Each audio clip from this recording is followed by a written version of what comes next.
الحمد لله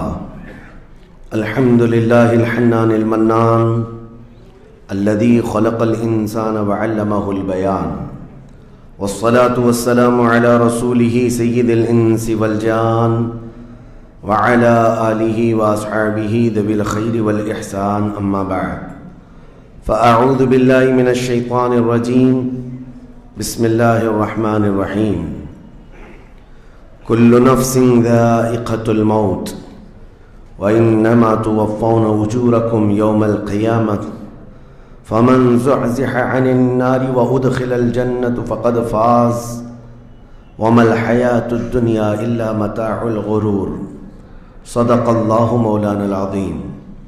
بارگاہ رسالت معاب صلی اللہ تعالیٰ علیہ وسلم میں درود پاک کا ہدیہ پیش کریں۔ اللہم صلی علی سیدنا و مولانا محمد معدن الجود والکرم وآلہ واصحابہ الکرام وابنہ الکریم وبارک وسلم صلاة دائمة سرمدا ابدا۔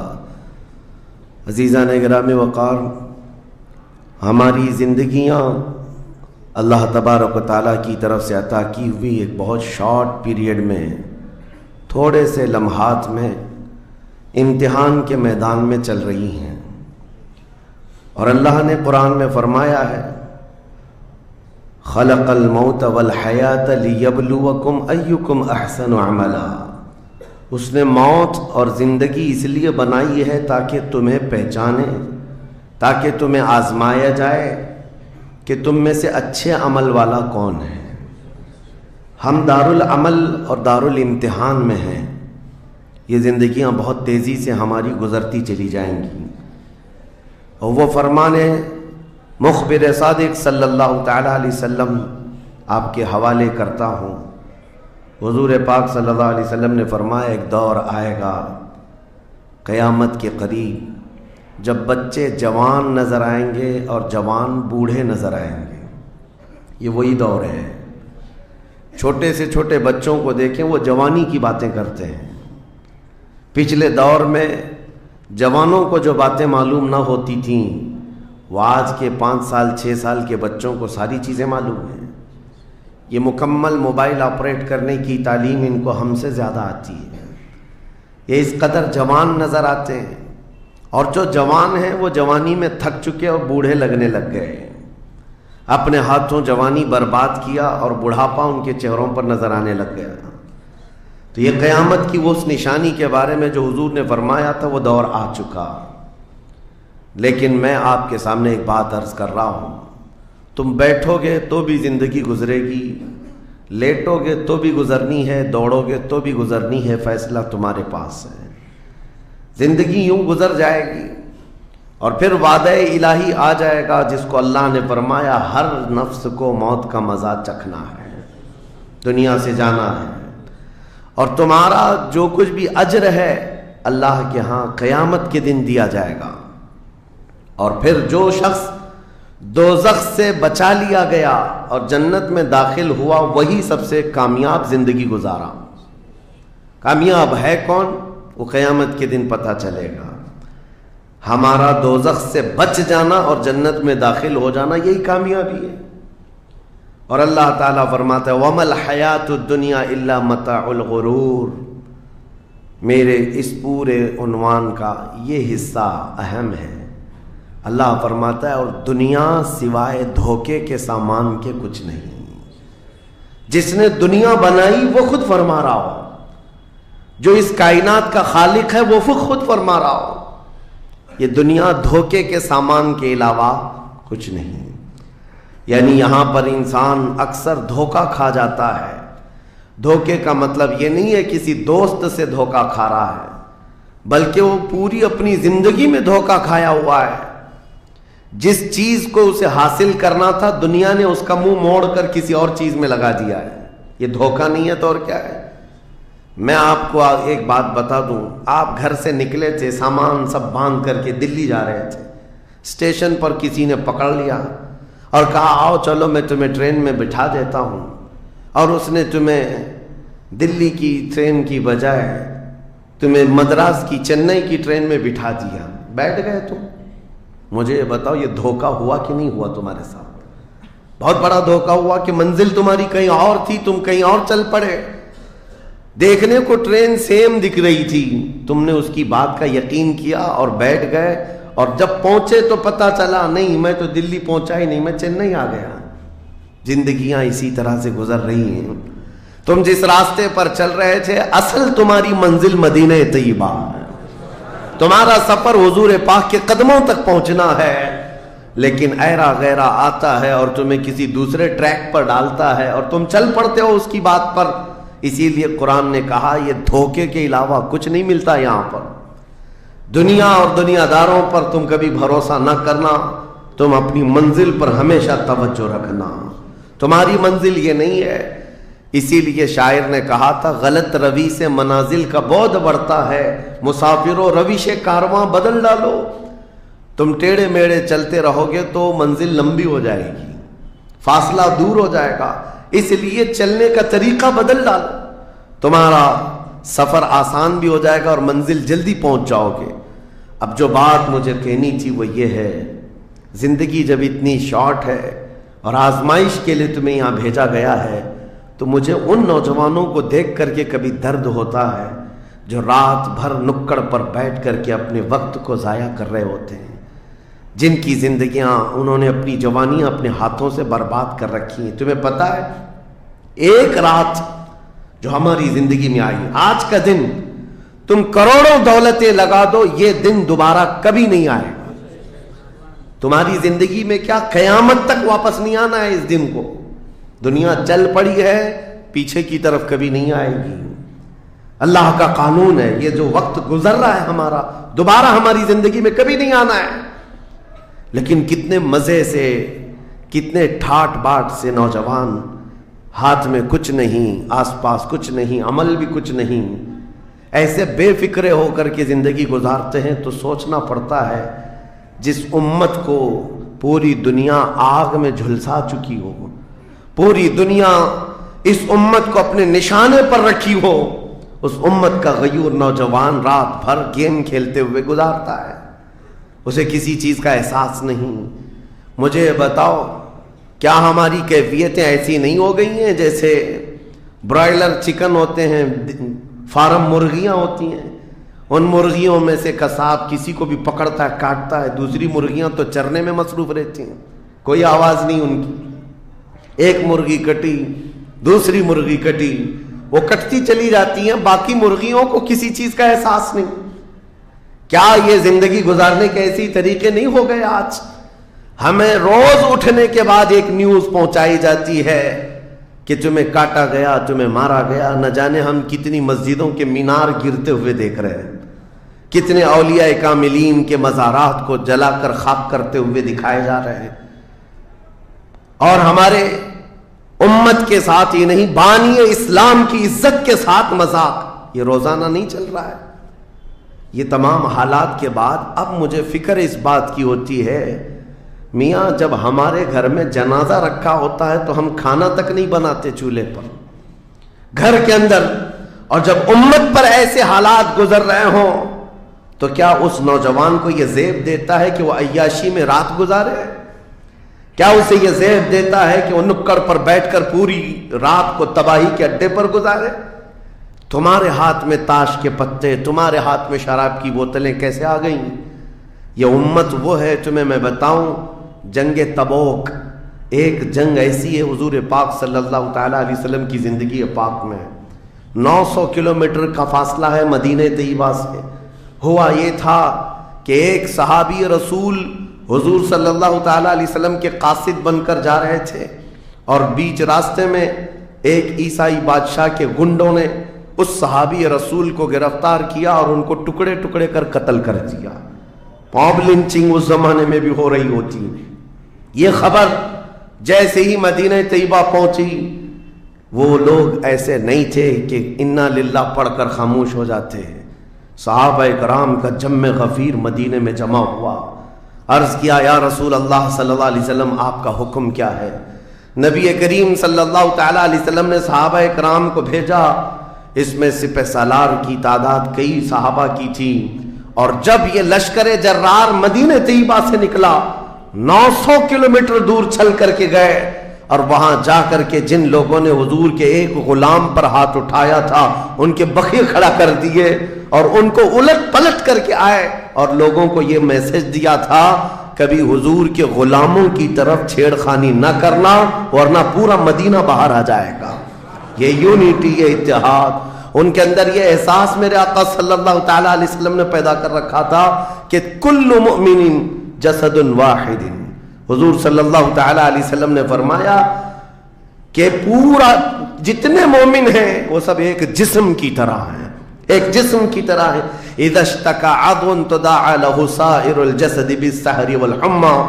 جیسے ایک پارٹ کو اگر درد ہوتا ہے تو پورے جسم میں بخار آتا ہے. مومنوں کی کیفیت یہ ہونی چاہیے، لیکن احساس دھیرے دھیرے ختم ہوتا چلا گیا.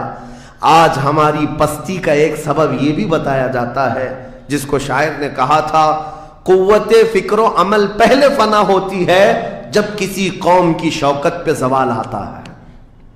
سوچنے سمجھنے کی صلاحیت پہلے ختم ہو جاتی ہے. آدمی سوچتا نہیں، سمجھتا نہیں، بس اپنے وقت کو ضائع کر رہا ہے، برباد کر رہا ہے، بیٹھا ہوا ہے، گپیں لگا رہا ہے.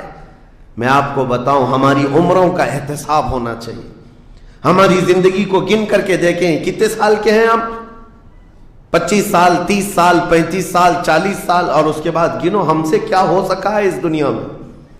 ہم اس دنیا میں کیا کر چکے اب تک؟ ہم سے کچھ نہیں ہوا. اگر تاریخ میں آپ کو بتاؤں میرے عزیزو، آپ کو پتہ ہے اس ہندوستان کی سرزمین پر سب سے پہلے لشکر اسلام کی سپہ سالاری کرتے ہوئے آنے والا ایک نوجوان محمد بن قاسم 10,000 کا لشکر لے کر عرب سے آیا تھا اور پرچم اسلام لہرایا تھا. تاریخ میں آج بھی رقم ہے. اپنے تو اپنے پنڈتوں نے بھی اس تاریخ کو لکھا ہے. ہاں، پنڈتوں نے بھی لکھا ہے. اور یہ محمد بن قاسم 10,000 کی سپہ سالاری کے ساتھ ہندوستان میں آ کر اسلام پھیلایا. عمر کیا تھی؟ صرف 19 سال کی عمر تھی. 19 سال کی عمر میں یہ عظیم کارنامہ انجام دینے والا، انہوں نے اپنی عمر کا صحیح استعمال کیا، اپنی ایج کو برباد نہیں کیا، ضائع نہیں کیا. طارق بن زیاد جس کا یورپ بھی قائل ہے، جبل الطارق آج بھی ایک مقام ہے یورپ میں جس کو جبرالٹر کہا جاتا ہے. یہ حضرت طارق بن زیاد کے نام سے ہے. یہ پہلا سپہ سالار ہے جس نے پوری دنیا کے سامنے وہ عزم پیش کیا تھا. یورپ کی سرزمین پر جب کشتیاں لے کر پہنچے تھے یہ مومنین کی تعداد، وہ طارق بن زیاد ہی ہے جس نے پوری کشتیوں کو آگ لگا دیا تھا. کہا تھا کہ ہم پیچھے مڑ کر جانے والوں میں سے نہیں ہیں. جتنے ساتھ آئے تھے سمندر پار کر کے، کشتیوں کا سفر تھا، کشتیاں لکڑی کی بنی ہوئی، آگ لگا دیا اور کہا اب اس عزم کے ساتھ اترو، یا تو ہماری قبر بنے گی یا تو ہمارا جھنڈا لہرائے گا. میرے عزیزو، عمر 22 سال کی تھی. طارق بن زیاد، اور ایک دو نہیں، میں تمہارے سامنے مثالیں رکھوں. ہندوستان کی سرزمین پر ایک ولی کامل کی آپ کو میں تاریخ اگر بتاؤں، جو سرکار سیدنا غریب نواز رضی اللہ تعالیٰ عنہ سے بھی 200 سال پہلے اس ہندوستان کی سرزمین پر تشریف لائے اور اسلام کی خاطر لڑتے لڑتے شہید بھی ہو گئے، اور جن کا لقب سلطان الاولیاء ہے، سیدنا سالار مسعود غازی رحمۃ اللہ علیہ. ان کے متعلق یہ فرمایا گیا وہ سلطان الاولیاء ہیں، ہندوستان کے اولیاء اکرام کے بادشاہ کی حیثیت ہے. سرکار غریب نواز سے بھی پہلے آئے، لیکن ان کی عمر ان کی شہادت کے وقت 19 سال کی تھی. صرف 19 سال کی عمر میں وہ مقام عظیم پا لیا. ہماری تو زندگی کی عمریں پتہ نہیں کتنی چلی گئیں اور ہم میں سے کوئی کارنامہ نہ ہو سکا. کارنامہ نہ صحیح، زندگی گزارنے کا سلیقہ بھی نہیں آ سکا. کارنامے نہ ہو تو الگ بات ہے، لیکن مسلمان تو بن جاتا کوئی. عزیزان گرامی وقار، میں آپ کو ایک بات بتا دوں، جو زندگی ملی ہے کچھ ایسا کر جاؤ کہ تمہاری تاریخ رقم ہو جائے، ورنہ قبرستان جا کر کے دیکھنا، وہاں تو لکھے ہوئے کتبے بھی مٹ گئے. قبروں میں کون سویا ہے ان کو بھی لوگ فراموش کر چکے، بھول گئے، سب بھول گئے. لیکن کچھ ہستیاں ہیں جو ہمیشہ آباد رہتی ہیں. یہ وہ لوگ ہیں جنہوں نے اس روئے زمین پر اپنی ذات کے لیے نہیں اللہ کی رضا کے لیے جیا کرتے تھے, اللہ کی رضا کے لیے جیا کرتے. آج میں یہ بات کہنا چاہتا ہوں نوجوانوں سے, تمہیں پتہ ہے ممبئی کی سرزمین پر لاکھوں نوجوانوں کی تعداد ہے, میں جانتا ہوں, لیکن ان میں سے کوئی انقلابی نوجوان ہو, کوئی دین کی طرف بڑھنے والا, حساس دل رکھنے والا کیوں نہیں؟ خاص طور پر آپ کے ان علاقوں میں تو نشہ اتنا عام کر دیا گیا ہے. ہم دور دراز علاقوں سے سنتے ہیں کہ مسلمانوں کی میجورٹی والے علاقے, یہاں نشہ بکتا بھی ہے, کرتے بھی ہیں, رات بھر اسی میں پڑے رہتے ہیں. کس نے اس دنیا میں تمہیں ملوث کیا ہے؟ یہ وہ قوم ہے جو قیصر و کسریٰ کو گھٹنے پر لے آئی تھی. یہ وہ قوم ہے جس نے دریائے دجلہ میں گھوڑے دوڑا دیے تھے. یہ وہ قوم ہے جس نے افریقہ کی جنگلوں میں بھی اذانیں دی تھی. یہ وہ قوم ہے جس نے یورپ کے کلیساؤں میں کلمہ توحید کو بلند کیا تھا.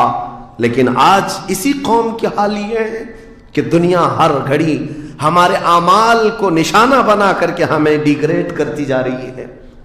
سمجھ جاؤ میرے عزیزو, کب تک اس زندگی کا اس طرح سے چلے گا؟ کیونکہ میرے آقا صلی اللہ تعالیٰ علیہ وسلم کو آج آپ کے سامنے میں یہ بات رکھتا ہوں.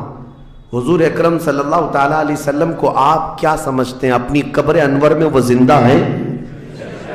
ہم تو سنی ہیں. حضور اکرم صلی اللہ تعالیٰ علیہ وسلم اپنی قبر پاک میں زندہ ہیں. لیکن یہ بات بھی سمجھ کے چلو, حضور نے فرمایا ہر جمعرات کو میری پوری امت کے اعمال میرے پاس پیش کیے جاتے ہیں. تم میں سے, ہم میں سے, سب کے اعمال ہر جمعرات کو حضور کے پاس فرشتے سناتے ہیں, فلاں بن فلاں نے ہفتہ بھر یہ کام کیا ہے. حضور فرماتے ہیں اگر برے اعمال پیش ہوتے ہیں تو مجھے غم ہوتا ہے, میں استغفار کرتا ہوں اللہ کی بارگاہ میں, اور اچھے اعمال آتے ہیں تو شکر بجا لاتا ہوں, اس کے لیے دعا کرتا ہوں. عزیزان گرامی وقار, کبھی پلٹ کر کے زندگی میں دیکھنا کتنے جمعرات ایسی چلی گئی ہوں گی جس میں ہمارے کون سے اعمال فرشتے لے جا کر کے سنا رہے ہوں گے. حضور اکرم صلی اللہ تعالیٰ علیہ وسلم کی بارگاہ میں جب ہمارے اعمال یہ کہہ کر سنائے جائیں, آقا آپ کا فلاں امتی بے خبر ہے, نہ نماز پڑھتا ہے, نہ ہی آپ پر درود پڑھتا ہے, نہ ہی وہ کبھی نیکیوں کی طرف آتا ہے, وہ تو گانوں کی دھن پر جی رہا ہے. صبح اٹھتا ہے, شام ہوتی ہے تو اس کو تو فلموں کے نغمے یاد ہیں, آپ کا کوئی قول یاد نہیں. بتاؤ میرے آقا صلی اللہ تعالیٰ علیہ وسلم کو فرشتے جب ہمارے متعلق یہ خبر دے رہے ہو, کیا حضور پاک صلی اللہ تعالیٰ علیہ وسلم کو اس بات کا قلق نہیں ہوتا؟ یہ وہ امت ہے جس کے لیے میں رات رات بھر کھڑے ہو کر دعا کرتا تھا, آج یہ ہم کو فراموش کی ہوئی ہے. زندگی گزارنے کا مقصد سمجھ جاؤ میرے عزیزوں. اسی لیے میں آپ کو کہتا ہوں کہ زندگی یہ نہیں ہے, حضور تاج الشریعہ رحمۃ اللہ علیہ نے فرمایا زندگی یہ نہیں ہے کسی کے لیے, زندگی ہے نبی کی نبی کے لیے. نہ سمجھ مرتے ہیں زندگی کے لیے, جینا مرنا ہے سب کچھ نبی کے لیے. جو لوگ یہ سمجھ جائیں اس نقطے کو, انہوں نے زندگی کی مرادوں کو پا لیا ہے, وہ حصولیاب ہو چکے ہیں. لیکن جو اب تک بھٹکے ہوئے ہیں ان کو میں دعوت فکر دوں گا, ایک بار سوچ لو, ایک بار سوچ لو, ویسے ہی دنیا ختم ہونے والی ہے اور تمہاری موت آنے والی ہے. ایک بار سوچ لو, ایک بار سوچ لو کہ ہمارے ساتھ آخرت میں ہونا کیا ہے, قبر میں ہمارے ساتھ بیٹھنے والا کون ہے, ہمارے ساتھ تنہائی کا نگہبان کون ہے, اور محشر کے اس بھرے میدان میں ہمارا ہاتھ پکڑنے والا کون ہے. جب بار بار یہ سوچو گے تو اس فکر کو پہنچو گے کہ وہ صرف اور صرف ایک ہی ذات ہے, کون دیتا ہے دینے کو منہ چاہیے, دینے والا ہے سچا. حضور پاک صلی اللہ تعالیٰ علیہ وسلم کی طرف لو لگا دو. اس کو جن لوگوں نے اپنی زندگی میں پہچان لیا وہ امام اہل سنت بن گئے, مجدد وقت بن گئے. اعلیٰ حضرت امام اہل سنت فاضل بریلوی رحمۃ اللہ تعالیٰ علیہ کے متعلق ایک بات میں آپ سے کہوں, وہ بڑے عالم تھے, بڑے فقیہ تھے, بڑے محدث تھے, اور بہت سارے علوم پر انہیں مہارت تامہ حاصل تھی، سب اپنی جگہ پر، لیکن یہ سارے علوم نے مل کر اعلیٰ حضرت کو اعلیٰ حضرت نہیں بنایا. ان کو اعلیٰ حضرت بنانے والی چیز حقیقت میں عشق رسول ہے. حضور پاک صلی اللہ تعالیٰ علیہ وسلم سے بے انتہا لگاؤ یہ مقام پیدا کر دیتا ہے. یہ مقام، ورنہ عالم تو بہت سارے، کتابیں لکھنے والے بھی بہت سارے، لیکن جس نے عشق کی بولی بولی دنیا اس کو پہچاننے لگ جاتی ہے، دنیا اسے پہچاننے لگ جاتی ہے. زندگی کا مقصد وہ سمجھ گئے کہ ان کی غلامی کرنے میں ہی یہاں پر عروج و ترقی ہے. اسی کو خانوادہ اعلیٰ حضرت سے ان کے پوتوں تک بھی یہ فکر پہنچی. تاج الشریعہ نے فرمایا بلحوثن سیم و زر کی بندگی اچھی نہیں، ان کے در کی بھیک اچھی، سروری اچھی نہیں. تم جو سوچ رہے ہو زندگی کے طور طریقے ایسے ہونے چاہیے، ویسے ہونے چاہیے، گزار لو جتنے دن چاہے بڑے بڑے بنگلوں میں، بڑی بڑی گاڑیوں میں، بڑی جائیدادوں میں، لیکن زندگی میں وہ عزت نہ پاؤ گے جو میرے مصطفیٰ کے قدموں میں ملے گی. جو حضور کی غلامی میں ملے گی وہ عزت نہیں پا سکتے. عزیزان گرامی وقار، نبی کریم صلی اللہ تعالیٰ علیہ وسلم کے ان صحابہ کو دیکھتے ہیں جنہوں نے زندگی کو ضائع نہیں کیا، ایک پل بھی ضائع نہیں کیا. آج میں آپ کو اسی لیے کہہ رہا ہوں موت آنے والی ہے، اس سے پہلے ایک وقت بھی، ایک لمحہ بھی ضائع ہونے مت دینا، برباد ہونے مت دینا. جو وقت ہے، میں مصر میں دیکھتا تھا بسوں میں بھی، اور کبھی کبھار ٹکٹ کاؤنٹر پہ جو لائن لگی رہتی تھی ایک اسٹیکر لگایا گیا تھا. اکثر جگہوں پر یہ اسٹیکر پڑھنے کو ملتا تھا، اجعلوا الانتظار فی الاستغفار. یہ جو ویٹنگ ٹائم ہے اس کو خالی کھڑے ہو کر کے مت گزارو، اتنی دیر استغفار کرو اور درود پاک تو پڑھو، وقت کو ضائع نہ کرو. تمہارے پاس اللہ نے وقت دیا، بیٹھے ہو تو پڑھو، کھڑے ہو تو پڑھو، کیونکہ یہ وقت تمہارا بربادی میں نہیں لکھا جائے گا، تمہارا یہ وقت ضائع کرنے والوں میں نہیں لکھا جائے گا. عزیزان گرامی وقار، آپ کو میں ایک بات بتا دوں، جن لوگوں نے اپنی زندگیوں میں بڑے بڑے محلات بنائے آج ان کے لیے بھی تاریخ ہے، مگر کس انداز سے، کس انداز سے.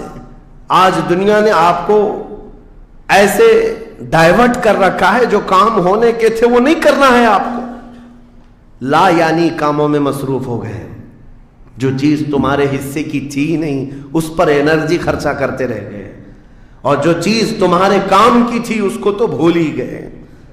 آپ کو میں ایک بات بتا دوں، ہو سکتا ہے شاہ جہاں نے تاج محل بنایا اور پھر بادشاہ قطب الدین کے زمانے کے نشانیاں موجود ہیں، لال قلعے بن گئے، قطب مینار بن گیا، بڑی بڑی عمارتیں ہیں، لوگ اوپر سے نیچے دیکھنے کے لیے آتے ہیں. لیکن میں یہ کہتا ہوں یہ کوئی کمال کی چیزیں تھی نہیں، کمال کی چیزیں تھی نہیں. لاکھوں لوگوں کی محنتیں بھی لگی، پیسہ بھی لگا، اور بڑی عمارتیں کھڑی کر کے چلے گئے.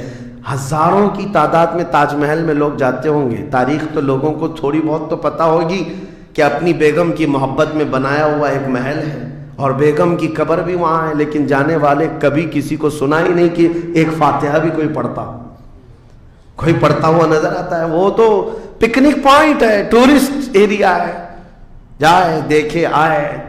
لیکن میرے عزیزو یہ بڑے بڑے محلات اپنی ناموری کے لیے بنا کر تو چلے گئے، لیکن آؤ بریلی شریف کی سرزمین پر ایک مدرسہ جو اعلیٰ حضرت نے بنایا، مبارک پور کی سرزمین پر جامعہ اشرفیہ جو حضور حافظ ملت نے بنایا. یہ عمارتیں آج بھی دعوت دے رہی ہیں، ایک دو نہیں، ہر سال ہزاروں کی تعداد میں عالم اور مفتی وہاں سے نکلا کرتے ہیں. یہ کام کی چیزیں تھی جو بزرگوں نے کر دیا کہ امت کو ایسا کچھ دے جاؤ کہ وہاں سے آنے والا کچھ فیض اٹھا کر کے جائے. تاج محل لے کر کے کیا کرنا ہے؟ پیسے کمانا ہے یا ٹورسٹ ایریا بنانا ہے؟ لیکن ایک ایسا ادارہ جس میں پڑھ کر کے دنیا روشن ہوتی اور آخرت بھی روشن ہوتی. ہم سنیوں کے ہاں یہ چیزوں کی ضرورت تھی، ہمیں لا یعنی چیزوں میں مصروف کر دیا گیا ہے. میں اب تو آپ کو پتہ ہی ہوگا، مجھے تو جلسوں والا آدمی بنا دیا گیا، جہاں دیکھو پروگرام جلسے. میں اصل میں جلسوں والا آدمی تھا ہی نہیں. میں فیلڈ ورک کرنا پسند کرتا ہوں کسی علاقے میں رہ کر کے قرآن کی تفسیر کرنا اور لوگوں کے درمیان رہنا، لیکن مسلسل سفر کا ایک تجربہ میں آپ کو بتا رہا ہوں.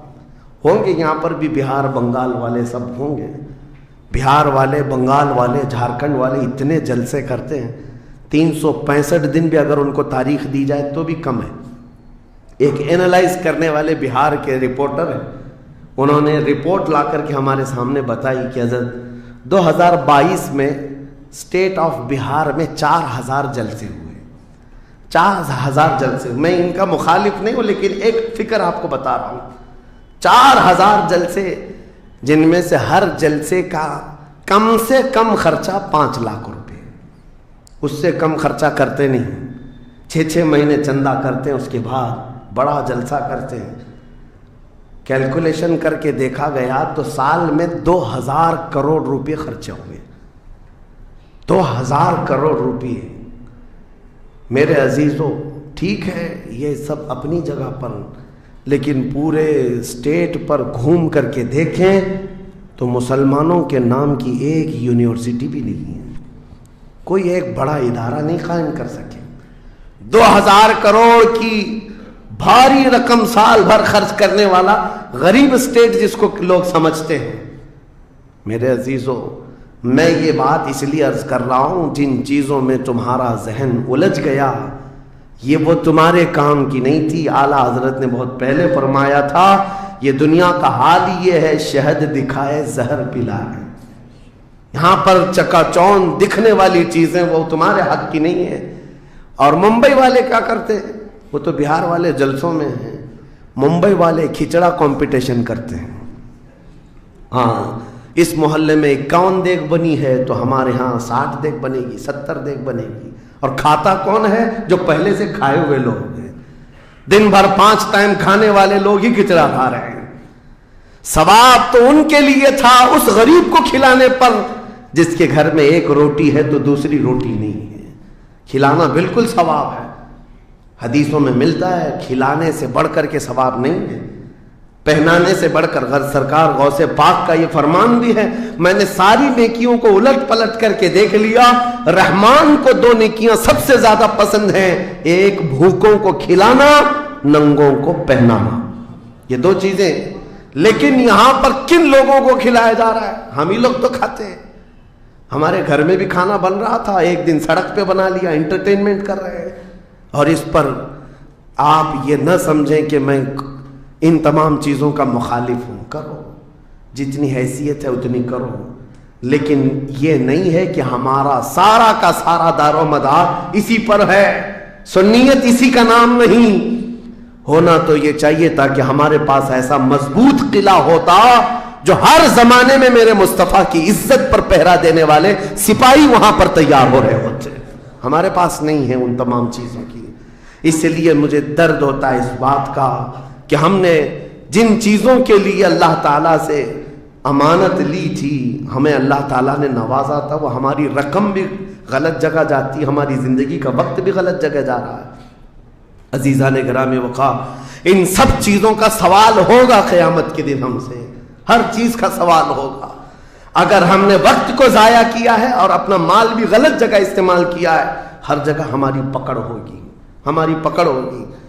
1 ہفتہ قبل میں نے سنا، ہمارے چاہنے والے ہیں عزیز، انہوں نے کہا ایک درگاہ پہ گئے تھے، سنا ہے ایک بہت بڑے سیٹ ہیں، وہ 2.25 کروڑ کا صرف دروازہ بنا رہے ہیں اللہ کے ولیوں کے آستانوں پر. میرے عزیزوں، یہ اللہ کے وہ ولی ہیں، نہ تمہارے دروازے کے محتاج ہیں، نہ تمہاری چادر کے محتاج. ان کے انتقال کے بعد جو ان کو اللہ نے مقامات دیے وہ تم نہیں پہنچا سکتے. وہ تو اللہ تعالیٰ کے رحمت میں ہے، جنہیں اللہ تعالیٰ جنت کے جوڑے پہنا چکا ہو، جن کے لیے جنت کی ہوائیں چل رہی ہوں. ان اولیاء کے مشن کو زندہ کرنا حقیقت میں ایصال ثواب. ان کے لیے سب سے بڑی نظر و نیاز یہی ہے. ماررہ مطہرہ میں حاضر تھا، بڑی خوشی ہوئی. صاحب سجادہ نے بڑھ کر کے یہ اعلان کیا تھا، آنے والے زائرین جتنے سنی آتے ہیں، ہم ان سب سے کہتے ہیں کہ ہمارے اولیاء جتنے یہاں آرام کر رہے ہیں، ان اولیاء کو جو چادریں ڈالنی تھی وہ ہم ڈال چکے،